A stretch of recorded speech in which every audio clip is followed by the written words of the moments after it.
Welcome to MSK life clinic foundation. உடம்புல வரக்கூடிய வைரஸ்னால் ஏற்படக்கூடிய நோய்கள் என்பது வேறு, வாழ்க்கையில் ஏற்படக்கூடிய பிரச்சனையினால் வரக்கூடிய மன அழுத்தம்,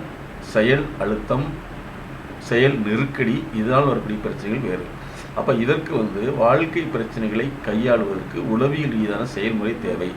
ஆனால் இது வைரஸ் அல்ல, மருந்து கொடுத்து மாத்திருக்கு. ஆகவே வாழ்க்கை திறனை, தொழில் திறனை, வியாபார திறனை, கஸ்டமர் என்று சொல்லக்கூடிய வாடிக்கையாளர் திறனை, அதே மாதிரி சமூகம் என்று சொல்லக்கூடிய சமூக மக்களுடைய எதிர்பார்ப்பை நிவர்த்தி செய்வதற்கு எம்எஸ்கே உளவியல் சார்ந்த வாழ்வியல் பகுப்பாய்வு செயல்முறை வழிகாட்டல் ஆன்லைன் கான்ஃபரன்ஸுக்கு உங்களை வரவேற்கிறோம். உங்களுடைய கேள்விகளை நீங்கள் கேட்கலாம். முதல் கேள்வியாக, திறன் சார்ந்த இடர்பாடுகளுக்கு மருந்து இருக்கான்னு கேட்குறாங்க. நோய் வைரஸ் என்பது வேறு, திறன் என்பது வேறு. அது திறன் நோயின்னு சொல்கிறோம், அதாவது ஸ்கில் டிசீசஸ். ஒரு மருந்தின் மூலமாக மனசை மாற்ற முடியுதுன்னா எல்லா பணக்காரனையும் மருந்து கொடுத்து ஏழையாக்கிடலாம், எல்லா ஏழையும் மருந்து கொடுத்து பணம் பாக்கிடலாம். ஒன்று, இதை நல்லா நீங்கள் புரிஞ்சுக்கணும். எக்ஸசைஸ் அப்படிங்கிறது உடலுக்கு தான், மனசுக்கு அறிவு சார்ந்த மாற்றம் தான் தேவை. செயல்முறை, செயல் மாற்றம், செயல் திருத்தம், இவற்றை மறுசீரமைத்து திருத்தி அமைக்க வேண்டும். 1946 ஒரு திருமணத்தில் வரக்கூடிய மனசார்ந்த வாழ்வு சார்ந்த பிரச்சனை இவ்வளோ எழுதி வச்சுருக்காங்க. இதெல்லாம் என்ன அவங்க என்ன முட்டாளா இப்போ மருந்து கொடுத்தாட்டுவாங்களே. இது அமெரிக்காவில் 1946 இருந்தது. சரியா? அதே மாதிரி லட்சக்கணக்கான ஆராய்ச்சிகள் பண்ணிகிட்டு இருக்காங்க. ஐடியில் வேலை செய்யாத ஒருத்தருக்கு மருந்து கொடுத்தா ஐடியில் வேலை செஞ்சு 1000 ரூபா அல்லது 50 லட்சம் சம்பாதிச்சிட முடியுமா? அப்புறம் எப்படி பேசலாம்? நல்லா நீங்கள் புரிஞ்சுக்கணும். முட்டாள்கள் ஏன் உருவாகிறான்னா, படிப்பு ஒன்றும் இல்லை. ஒருத்தர் படிப்பே வரலைன்னா நம்ம அந்த மருந்து கொடுத்தா அவருக்கு படிப்பு வந்துடுமா? அப்படின்னா ஐடி இண்டஸ்ட்ரியில் சாதாரண படிக்கிறவங்கள அதிக மார்க் வாங்கி எடுத்து அல்லது அதிக திறன் உடையில் மாற்றிட முடியுமில்ல? சரி, நீட் எக்ஸாமுக்கு மருந்து கொடுத்து அதிகம் பாஸ் பண்ண முடியுமில்ல? எப்பவுமே இந்த வார்த்தையை பேசக்கூடாது. இது நம்முடைய அறிவு குறைபாடுன்னு அர்த்தம். மருந்தின் மூலமாக மனசை மாற்ற முடியுது, அறிவை மாற்ற முடியுதுன்னா இந்த உலகத்தில் அத்தனை பேருமே மருந்து கொடுத்து படிக்கவே வேண்டியதில்லை, மாற்றிடுவாங்க. சரியா? எல்லாமே உடல் சார்ந்த விஷயம் வேற, மனம் சார்ந்த விஷயம் வேற, அறிவு சார்ந்த விஷயம் வேற, செயல் சார்ந்த விஷயம் வேற, செயல் திறனை மறு சீரமைப்பு வேற, செயல் பகுப்பாய்வு வேற. நிறைய எக்ஸாமுக்கு வர்றவங்க உங்கள்கிட்ட மருந்து வாங்கி கொடுத்து அவனை பாஸ் பண்ணுவீங்க? சொல்லுங்க. இப்போ உங்களுக்கு வேலை பிஸ்னஸ் வரல, பிஸ்னஸ் அதிகப்படுத்துறதுக்கு மருந்து கொடுங்க அப்படின்னு சொல்லி கேட்க முடியுமா? அப்போ இது யாருடைய அறிவு குறைபாடு? அறிவு குறைபாடு. அப்போ நீங்கள் அதிகம் செய்யறீங்கன்னா நீங்கள் அடுத்தவங்களை என்கரேஜ் பண்ணுறீங்கன்னு அர்த்தம். அப்படி சொன்னேன்னா எக்ஸசைஸ் பண்ணுறவங்க எத்தனை பேர் எக்ஸசைஸ் பண்ணக்கூடியவங்க இருக்காங்க. ஏன் அவங்க பெரிய லெவலில் வர முடியல? எக்ஸசைஸுங்கிறது உடலுக்கு தான். ஆனால் நம்ம வாழ்க்கையில் ஜெயிக்கிறதுங்கிறது பணம் எப்படி சம்பாதிக்க முடியும் அப்படின்னா, பணத்தை ஒரு பொருளை தயாரித்து அந்த தயாரித்தல் மூலமாக விற்று சம்பாதிக்க முடியும்.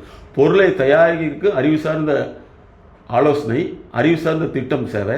அந்த பொருளை கொண்டு போய் மக்கள்கிட்ட சேர்த்துறதுக்கு மார்க்கெட்டிங் அப்படிங்கிற சந்தைப்படுத்துதல் திறனும், மக்களுடைய தேவையை புரிஞ்சு கொண்டு அந்த தேவைக்கேற்ப பொருளை மேம்படுத்தக்கூடிய திறனும் தான் தேவை. அதுதான் அறிவுசார் திறன் சொல்கிறோம். இப்போ அந்த காலத்தில் வாஷிங் பவுடர் நிர்மான்னு இருந்தது. அந்த நிர்மா பயங்கர ஃபேமஸ் ஆச்சு. ஆனால் குவாலிட்டி, தரத்தை டெவலப் பண்ண முடியாதனால, டெவலப் பண்ணுறதுக்கு உண்டான சரியான கன்சல்டன்ட் வைக்காதனால இன்றைக்கி நிறைய கம்பெனிகள் வந்துருச்சு. ஏன் அப்படின்னா, குறையை நிவர்த்தி செய்யக்கூடியவங்க தான் வெற்றி அடைய முடியுமே தவிர, குறைக்கு வேற ஏதாவது மருந்து இருக்குதா அப்படின்னு சொல்லிட்டு அந்த மருந்து சாப்பிட்டா குறை நிறைவாகிறாது.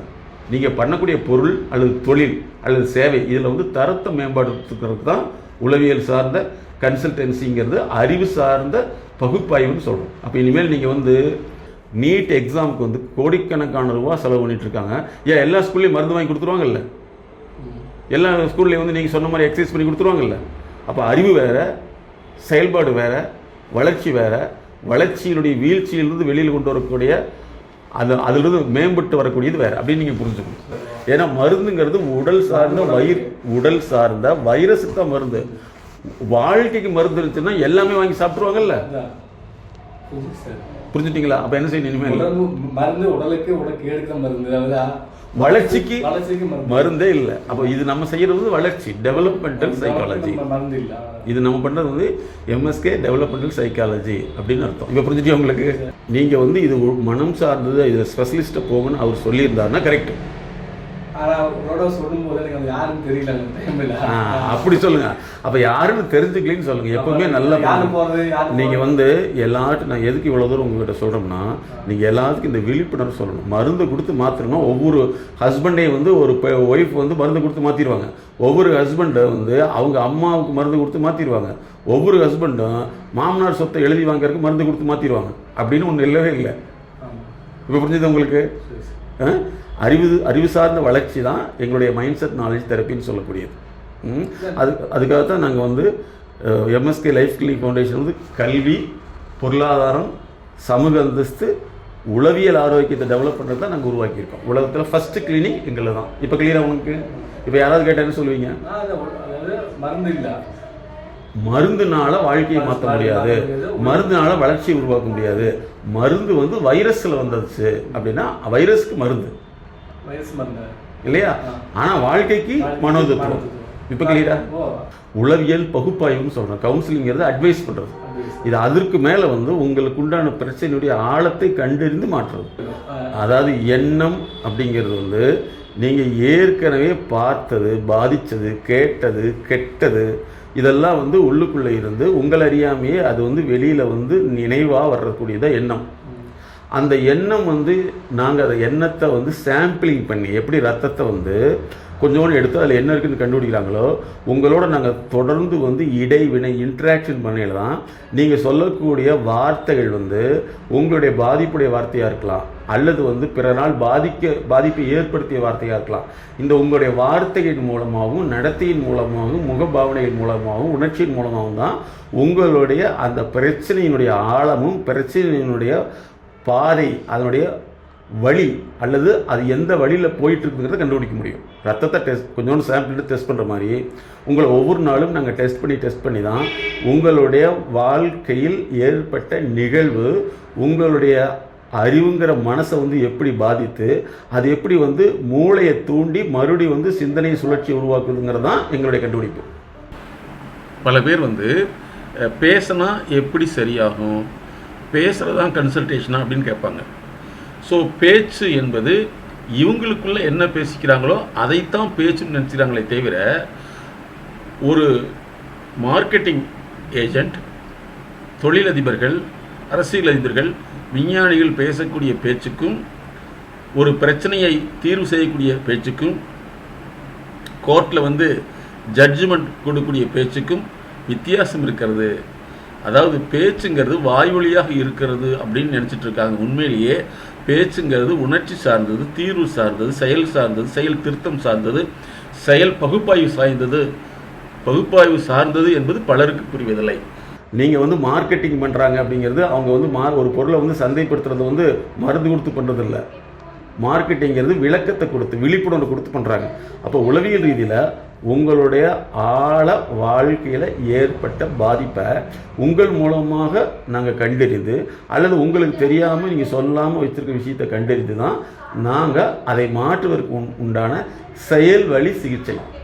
எண்ணம் வரையில் நீங்கள் தெரிஞ்சுக்க வேண்டியது, இது வந்து நம்மளுடைய பாதிப்பு சார்ந்தது, அல்லது வளர்ச்சியின்மையினால் அவமானப்பட்டது, அல்லது மற்றவர்கள் நம்முடைய வளர்ச்சியை பொறுத்து கொள்ளாமல் நமக்கு ஏற்படுத்திய தடை அப்படிங்கிறத புரிஞ்சுக்கிட்டு, இந்த எண்ணங்கிறத வந்து எங்கள்கிட்ட டிஸ்கஸ் பண்ணல. அந்த எண்ணம் வந்து எங்கிருந்து வந்தது, எதனால் வந்தது, எப்போ வந்தது, அது எப்படி உங்களுடைய வாழ்க்கையினுடைய நடைமுறையை நிறுத்துது அல்லது தடை ஏற்படுத்துதுன்னு கண்டுபிடிச்சு நாங்கள் மாற்ற முடியும். ஒரு எண்ணம் வந்து உங்களுடைய சிந்தனையை மாற்றிடுது, செயல்பாட்டை மாற்றிடுது, தூக்கத்தை மாற்றிடுது, தூக்கத்தை குறைச்சிருது, அல்லது வந்து பதட்டத்தை உண்டாக்குது, பயத்தை உண்டாக்குது, அதற்கடுத்து எதுலேயுமே வந்து ஆர்வம் இல்லாமல் கவன குறைபாட்டை உண்டாக்குது. அப்போ எண்ணம் வந்து எவ்வளோ வலிமையாக இருக்குது. எண்ணத்தை மாற்றுங்கள்ங்கிறது ஒற்றை வார்த்தை. ஆனால் நாங்கள் எண்ணத்தை மாற்றுவதற்கு எண்ணம் எப்படி வந்து செயல்பட்டு இருக்குதுங்கிறத கண்டுபிடித்து தான் நாங்கள் மாற்றுறோம். உங்களுடைய எண்ணங்கள் வந்து இப்போ நீங்கள் எப்படி, அதாவது நல்லா கேட்டுங்க, சாஃப்ட்வேர் இண்டஸ்ட்ரியாக இருக்கட்டும் அல்லது ஹார்ட்வேர் இண்டஸ்ட்ரியாக இருக்கட்டும், ஒரு இண்டஸ்ட்ரியில் வந்து ஒரு செயலை செய்கிறப்ப, உதாரணத்துக்கு வந்து லேத்தில் வந்து மாட்ட வேண்டியது இருக்குது, அல்லது சாஃப்ட்வேரில் வந்து ஒரு கோடிங் எழுத வேண்டியிருக்குன்னா, அந்த கோடிங் எழுத திடீர்னு வந்து நம்முடைய நினைவு தப்பி வேறு இடத்துல போயிடும். அப்போ அந்த வேறு இடத்துல போயில வந்து அந்த நினைவு வந்து என்ன செய்யணும்னா இப்போ செஞ்சுட்டு இருக்கிற செயலை வந்து தடைப்படுத்திடும். அப்போ நாங்கள் என்ன செய்கிறோம்னா இந்த நினைவு எங்கே போகுதுங்கிறத கண்டுபிடித்து தான் அதனுடைய மூலத்தை மாற்றி அமைக்க முடியும்.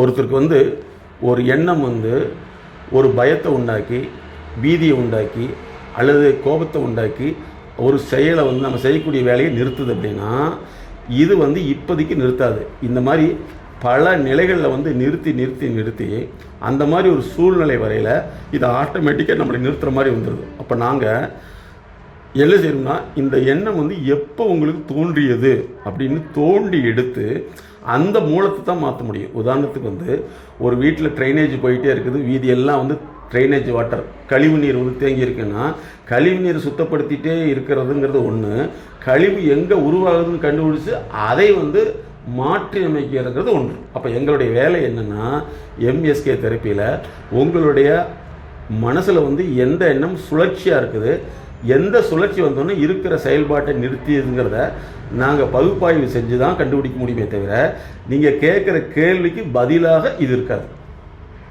நீங்கள் வந்து எனக்கு மனசு நின்று போச்சுன்னு இப்போ சொல்கிறீங்க, மனசு நின்னதுக்கு உண்டான காரணம் என்ன அப்படின்னு நாங்கள் கண்டுபிடிச்சு தான் மனசை வந்து ரீஸ்டார்ட் திரும்ப அதை இயக்க முடியும். இப்போ நீங்கள் வேலை செய்கிறப்போ வந்து பேய் பற்றிய பயமோ அல்லது இருட்டை பற்றி பயமோ அல்லது கண்ணுக்கு தெரியாத ஒரு சக்தி பற்றிய பயமோ வருது அப்படின்னா இந்த பயமும் இந்த கண்ணுக்கு தெரியாத ஒரு விஷயம் வந்து எந்த ரூபத்தில் வந்து உங்களுக்கு செய்யக்கூடிய வேலையை தடைப்படுத்துது. ஒரு பேயை பற்றியோ அதிர்வுசான சம்பத்தியோ அடுத்தவங்க பேசுகிற பொழுது நீங்கள் அதை காதில் கேட்கும் பொழுது உங்களுக்கு மறுபடியும் வந்து உங்களுடைய நினைவு வந்து பல இடத்துக்கு போய் சுழற்சி அடிப்படையில் கொண்டு வருது. அப்படின்னா என்ன அர்த்தம்னா எப்பவுமே அது வந்து உள்ளுக்குள்ளே இருக்குது, அதை முழுசாக வந்து குணப்படுத்த வேண்டியது இருக்குதுன்னு நீங்கள் தெரிஞ்சுக்கலாம். அந்த குணப்படுத்துறதுக்கு தான் நாங்கள் டெய்லி கன்சல்டேஷன் உங்களுக்கு ஏற்பாடு பண்ணியிருக்கோம். ஒன்று, இப்போ வந்து உடம்புல வந்து ஒரு சின்ன காயம் ஏற்பட்டுச்சுன்னா அந்த காயத்தை வந்து க்யூர் பண்ணுறதுக்கு வந்து முதல்ல வந்து டிங்சர் யூஸ் பண்ணி பாக்டீரியல் இன்ஃபெக்ஷன் இல்லாத மாதிரி அந்த காயப்பட்ட பகுதியை க்ளீன் பண்ணிட்டு தான் மருந்து போடுறாங்க இல்லையா? அந்த மருந்து ஓட்டுக்கும் கூட சின்ன சின்ன அந்த இன்ஃபெக்ஷன் வருதுன்னா அது ஆக்சுவலாக வந்து ஒன்று உருவாகிருக்கும் அல்லது ஏற்கனவே இருந்தது மறைஞ்சிருக்கும். அந்த மறைஞ்சதையும் உருவானதையும் வந்து தொடர்ந்து வந்து எப்படி வந்து கிருமி நாசினி போட்டு அல்லது கிருமியை கொள்கிறோமோ அதே மாதிரி நமக்கு வந்து இருக்கிட்ட ஏற்பட்ட இக்கட்டான உணர்ச்சி பாதிப்பை வந்து நாங்கள் வந்து மறுபடி வெளியே எடுத்து தூக்கி எறியறதுக்கு தான் இந்த எம்எஸ்கே தெரப்பிங்கிற டெய்லி, அதாவது நாங்கள் இது என்ன சொல்கிறோம்னா ஐசியூன்னு சொல்கிறோம், இன்டென்சிவ் கன்சல்டன்சி யூனிட்னு சொல்கிறோம். எப்படி ஐசியூனா ஒரு ஹாஸ்பிட்டலில் வந்து ஐசியூ வார்டனை தொடர்ந்து கண்காணிச்சிட்டு இருப்பாங்க, நாங்கள் வந்து ஐசியூ இன்டென்சிவ் கேர் யூனிட்னு வச்சுருக்கோம். உங்களை வந்து முழுசாக வந்து எந்தெந்த இடத்துல இருக்குது அப்படிங்கிறத கண்டுபிடித்து மாத்திரக்கு தான் இந்த மைண்டு பார்ட்னர்ஷிப் டெய்லி கன்சல்டன்சிங்கிற ஒரு ப்ராஜெக்டை வந்து ஒரு சர்வீஸை வந்து நம்மளுடைய நிறுவனம் எம்எஸ்கே லைஃப் கிளினிக் ஃபவுண்டேஷன் உலகம் முழுவதும் செஞ்சுட்டு வருது. அப்போ ஒவ்வொரு உணர்ச்சிகளையும் நீங்கள் எங்கள்கிட்ட வந்து சொல்லையில் நாங்கள் அந்த உணர்ச்சியினுடைய பதிலை சொல்லாமல் உணர்ச்சியினுடைய மூலம் எங்கிருந்து உருவாகுது கண்டறிந்து அதை மாற்றியில் தான் உங்களுக்கு வெளிப்படையாக வரக்கூடியது மாறும். இப்போ கிளியராக உங்களுக்கு? அப்போ எந்த இடத்துல நீங்கள் மாட்டிருக்கீங்க? அந்த கொஞ்ச காலத்துக்கு வந்து நீங்கள் அதாவது க்யூரிங் பீரியட் அல்லது ரெமிடியல் பீரியட் அல்லது வந்து அதனுடைய ட்ரீட்மெண்ட் பீரியட், தெரப்பியூட்டிக் பீரியட்னு சொல்கிறோம். இந்த சிகிச்சை காலகட்டத்தில் வந்து சில பத்திய முறைகளை எப்படி உடம்புக்கு ஃபாலோ பண்ணுற மாதிரி நீங்கள் வந்து பேச்சு சார்ந்த பத்தியம், கேட்கறது சார்ந்த பத்தியம், இதை வந்து நீங்கள் கொஞ்சம் ஃபாலோ பண்ணிடலாம். இந்த உங்களுடைய பாதிக்கப்பட்ட மனசு அல்லது பாதிக்கப்பட்ட மன முறிவு, பாதிக்கப்பட்ட அறிவு சார்ந்த மாற்று பாதையை நாங்கள் மறுதிருத்தம் செய்து வளர்ச்சி பாதையை மாற்ற முடியும். அவங்க சொன்னால் தப்பாக நினச்சிக்குவாங்களான்னு சொல்லி நம்ம அவங்க ரைட்டாக நினைக்கிறதுக்காக வந்து அவங்க சொல்கிறத கேட்டுக்க வேண்டிய அவசியம் இல்லை. சில விஷயங்கள் நமக்கு ஒத்து வரலைங்கிற பட்சத்தில் வந்து விலகி இருக்கணும். எப்போ விலகி இருக்கணும்னா இந்த ட்ரீட்மெண்ட் பீரியட், இந்த சிகிச்சை காலகட்டத்தில் வந்து தவிர்த்திருக்கணும். இதுக்கு அப்பால் வந்து இந்த முதல் கட்ட சிகிச்சை முடிஞ்ச பின்னாடி அதுக்கப்புறம் வந்து அந்த பேச்சினால் நீங்கள் பாதிக்கப்படாத அளவுக்கு இன்னொரு ட்ரீட்மெண்ட் எடுத்துக்கணும். அப்போ தான் லைஃப் லாங்காக வந்து அந்த பேச்சை கேட்கும் பொழுதோ, அது சம்பந்தமான காட்சியை பார்க்கும் பொழுதோ, அது சம்மந்தப்பட்ட நபர்களை பார்க்கும் பொழுதோ மறுபடியும் நம்முடைய சிந்தனையை வந்து மறுசுழற்சி அடிப்படையில் பாதிப்பை நம்ம கண் முன்னாடி நிறுத்தாது. அந்த ட்ரீட்மெண்ட் காலகட்டத்தில் வந்து விலகி இருக்கணும். அதுக்கப்புறம் ட்ரீட்மெண்ட்டுக்கு பின்னாடி வந்து இதனால் பாதிக்காத அளவுக்கு உண்டான ட்ரீட்மெண்ட் எடுத்துக்கணும். ஃபஸ்ட்டு வந்து கிருமியினால் வரக்கூடியதை எப்படி வந்து ட்ரீட்மெண்ட் பண்ணிவிட்டு அப்புறம் கிருமி வந்து மறுபடியும் அட்டாக் பண்ணால் தாங்குற அளவுக்கு பலப்படுத்துகிறோமோ அதே மாதிரி தான் மனம் சார்ந்த உளவியல் பகுப்பாய்வும். முதல்ல வந்து பகுப்பாய்வுங்கிறது உங்களுடைய எந்த இடத்துல பிரச்சனைக்கு கண்டுபிடிச்சிட்டோம், அந்த பிரச்சனைக்கு திங்கிங் டயட், தாட் டயட் அப்படின்னு ஒன்று கொடுக்குறோம். இதுக்கு அடுத்த விஷயந்தான் இதில் நீங்கள் அவங்க வந்து நல்லபடியாக குணமான முன்னாடி மேற்கொண்டு எதை கேட்டாலும் எந்த பாதிப்பும் வராத அளவுக்கு உங்களை வந்து ஸ்ட்ரென்தனிங் கன்சல்டன்சி எடுத்துக்கணும். முதல் கட்டம்ங்கிறது வந்து அந்த பிரச்சனையை கண்டறிதல், இரண்டாவது கட்டம் வந்து அந்த பிரச்சனையை வந்து குணப்படுத்தல், மூன்றாவது கட்டம் வந்து அந்த பிரச்சனையினால் மறுபாதிப்பு ஏற்படாத அளவுக்கு ஸ்ட்ரென்தன் பண்ணுறது, நாலாவது வந்து அந்த பிரச்சனையிலிருந்து விடுபட்டு வளர்ச்சிக்கு போகிறது, அஞ்சாவது வந்து அந்த வளர்ச்சியில் வரக்கூடிய பிரச்சனைகளை வந்து கண்டறிந்து வளர்ச்சிக்கு தடையாக இருக்கிறத மாற்றி அமைக்கிறது. இப்படி வந்து நாங்கள் 12 லெவல்ஸ் வச்சுருக்கோம். அது கல்வியாக இருந்தாலும் சரி, பொருளாதாரமாக இருந்தாலும் சரி, பிஸ்னஸாக இருந்தாலும் சரி, குடும்பமாக இருந்தாலும் சரி, மேரேஜ் லைஃபாக இருந்தாலும் சரி, குழந்தையுடைய வாழ்க்கையாக இருந்தாலும் சரி, இந்த 12 லெவல்ஸை கிராஸ் பண்ணிடலாம் அவங்களால அடுத்தடுத்த கட்டங்களில் அறிவு சார்ந்த பயணத்தை மேற்கொள்ள முடியும். இப்போ வந்து நான் ட்ரீட்மெண்ட்டில் இருக்கிறேன், இப்போ அதை பற்றி பேச வேண்டாம், அந்த பக்கம் போக வேண்டாம். இந்த ட்ரீட்மெண்ட்டில் வந்து கொஞ்சம் இந்த ஃபஸ்ட்டு கட்டம் முடிஞ்ச பின்னாடி இரண்டாவது கட்டம் அதை பாதிப்பு ஏற்படுத்தாத பண்ண முடியும். இப்போ உதாரணத்துக்கு வந்து இப்போ ஒருத்தருக்கு சளி பிடிச்சிருக்குன்னா இப்போ வந்து மருந்து சாப்பிட்றப்ப ஐஸ் சாப்பிடாதீன்னு சொல்கிறோம், அல்லது வந்து குளிர்ச்சியான பொருள் சாப்பிடாதீன்னு சொல்கிறோம், அல்லது ஏசி ரூம்குள்ளே போகாதீன்னு சொல்கிறோம். இந்த மாதிரி ஒரு உங்களுக்கு எது அதை அதிகப்படுத்துமோ அதை தவிர்க்க சொல்கிறோம்.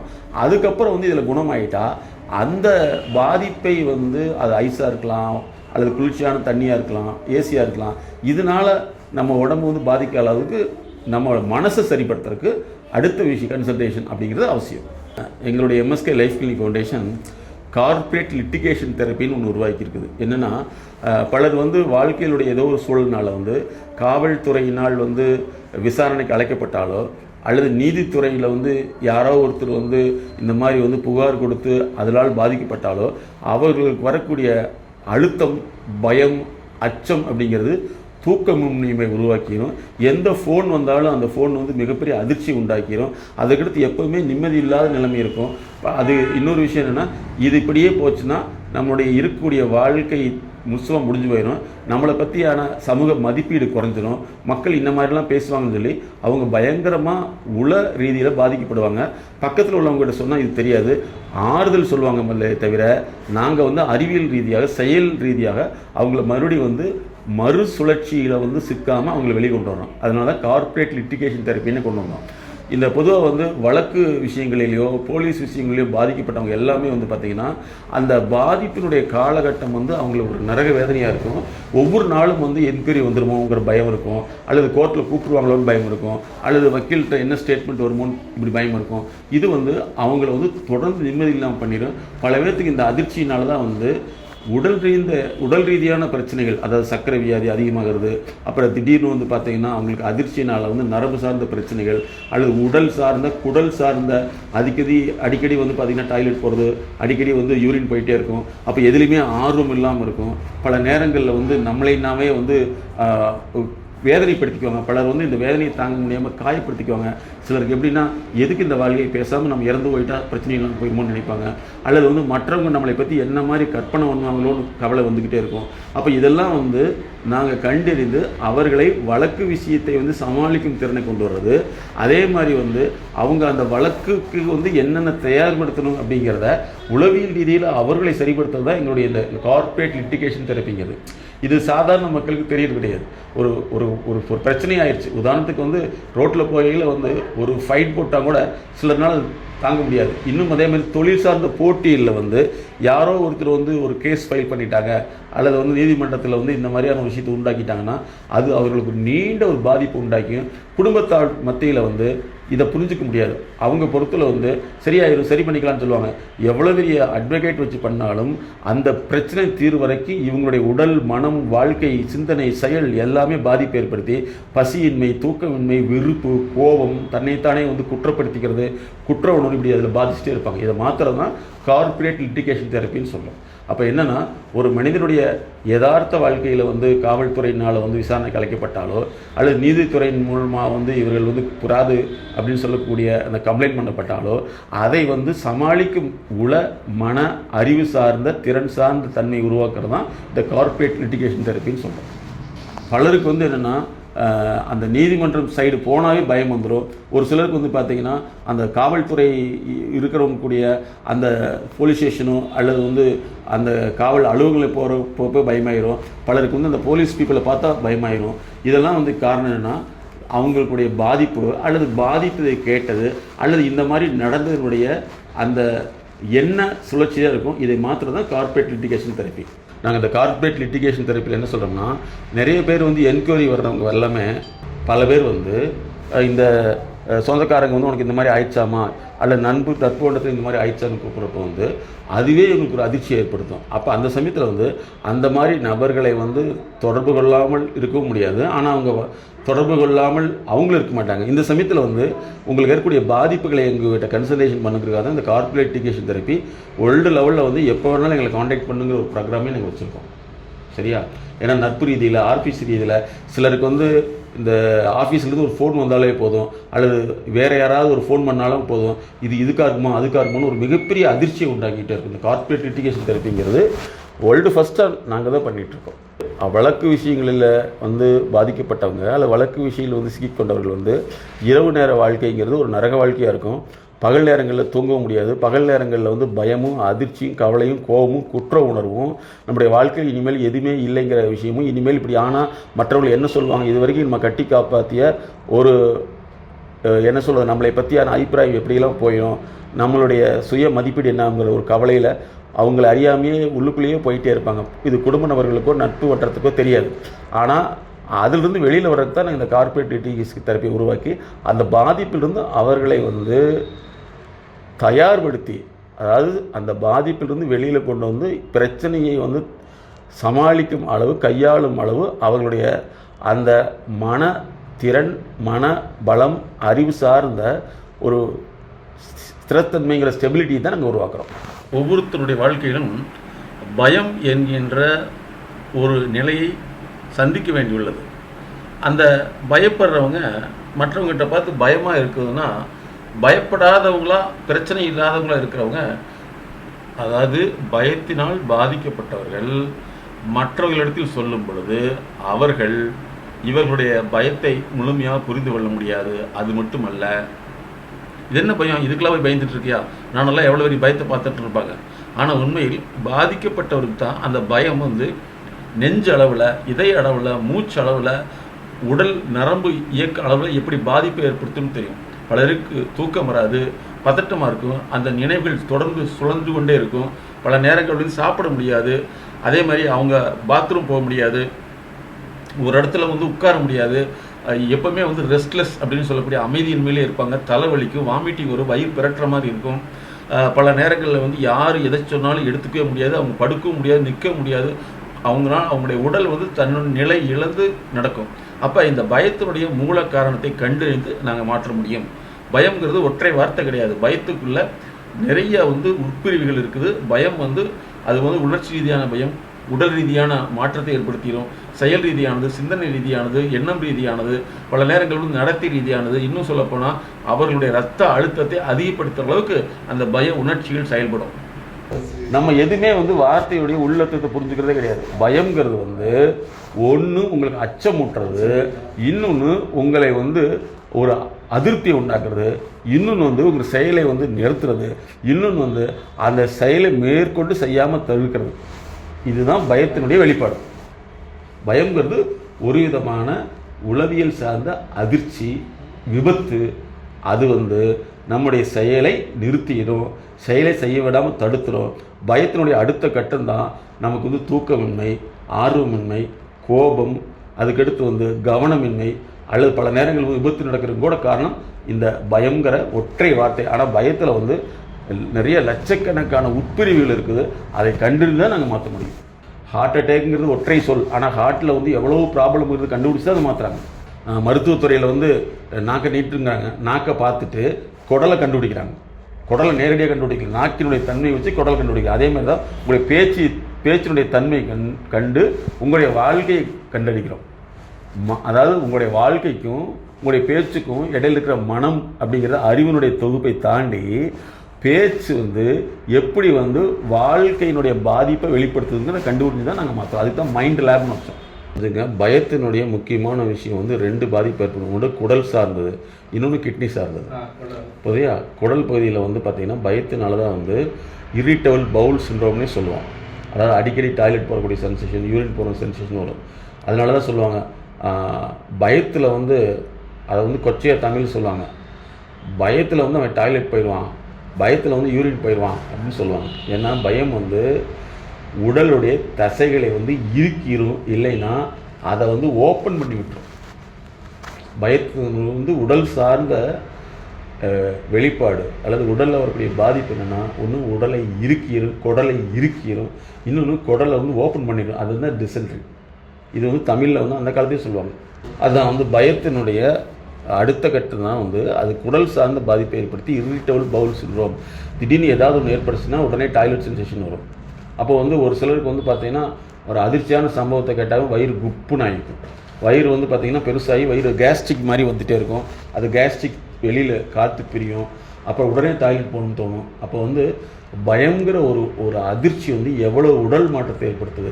இப்போ நீங்கள் அந்த உடல் மாற்றத்தை மாற்றுறதுக்கு முயற்சி பண்ணுறதுன்னா ஃபெயிலியர் ஆகிடும். நீங்கள் டாய்லெட்டே போகக்கூடாதுங்கிறக்காக மருந்து வாங்கி சாப்பிட்டீங்கன்னா டாய்லெட் எப்படி இதாகும். அப்போ பயத்தினுடைய காரணத்தை கண்டறிந்து தான் நாங்கள் மாற்றுறோம்.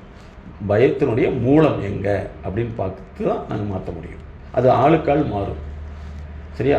ஒரு சிலருக்கு சாதாரணமாக இருக்கும், ஒரு பாம்பை பார்த்தா பயந்துக்குவாங்க. ஒரு சிலர் பாம்பை பார்த்தா கையில் பிடிச்சிக்குவாங்க.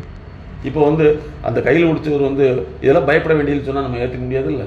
அதே மாதிரி தான் வார்த்தை வேறு, அதனுடைய செயல் பாதிப்பு என்பது வேறு.